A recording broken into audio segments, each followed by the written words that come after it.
This Neville Goddard technique is by far one of my most favorite ones, and it works really fast. Now, what I love about this one is that it's very practical and it's easy to use. It's something that you can implement anywhere, any place, no matter what situation you're in. I've used it for money. I've used it for relationship issues. I've also used it for my health as well. And I've shared this with many of our athletes. It works so well and so quickly. It's awesome. Okay, so enough about how great it is. Let me dive right into what it is and how to do it. So this is based on a premise of getting into a drowsy state. It's called state akin to sleep. Okay, Neville Goddard used this throughout a lot of his teachings, and this method basically puts you into a feeling place right before you go to bed. Okay, so it's very simple. You basically first need to know what you want, and you need to know all the feelings around it that you would feel, of having this. Want is one thing, but having is another. Okay, we got to understand that first of all. These are two different vibrations, two different frequencies, whatever you want to call it, two different states, right? Many words, many names for this. But what you want to do is have a complete understanding of what you want first. If you don't know what you want, you're not going to have the consistency to keep that vision going, and this is just not going to work because you keep changing your mind. Okay?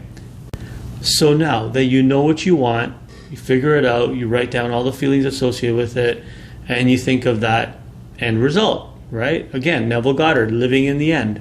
So now, living in the end of having that, not wanting it, what would that be like?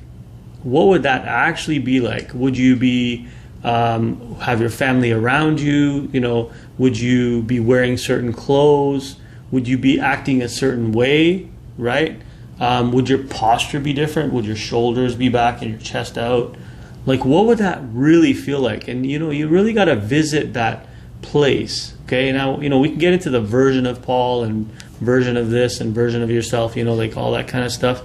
But I'm talking just simple, clean, plain English. What would you be like in that scenario? What would that be like, okay? Because if you can't even activate the thought of what that would be like, this is going to be even more challenging than you realize, right? So here's what I do. I write down on a sheet of paper what that thing is that I want, right? The want. Again, we're talking about the want again, right? You're still in a state of wanting. And then around it, you write, all the things that you would see. There's the feelings, obviously. You write the feelings. But what would be the outcome of all those feelings, right? We talk about the feelings, we talk about the wants, and that's fine. Let's get to the outcome. What would that be like in the end result? Okay, well, I would be around my family. I would look at my phone and I'd always have X amount of money. I'd always have deposits. What would that be like, right? With having that, achieved that want, right? What would be the having of it? And I keep trying to hammer this home because it's super important.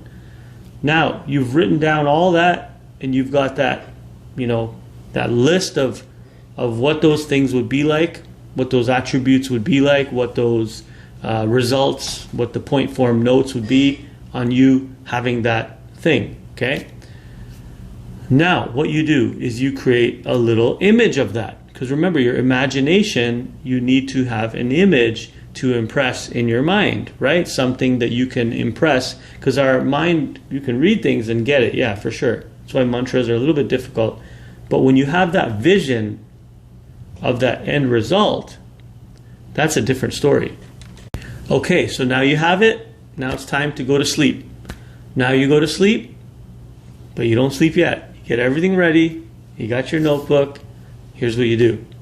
You read that little statement.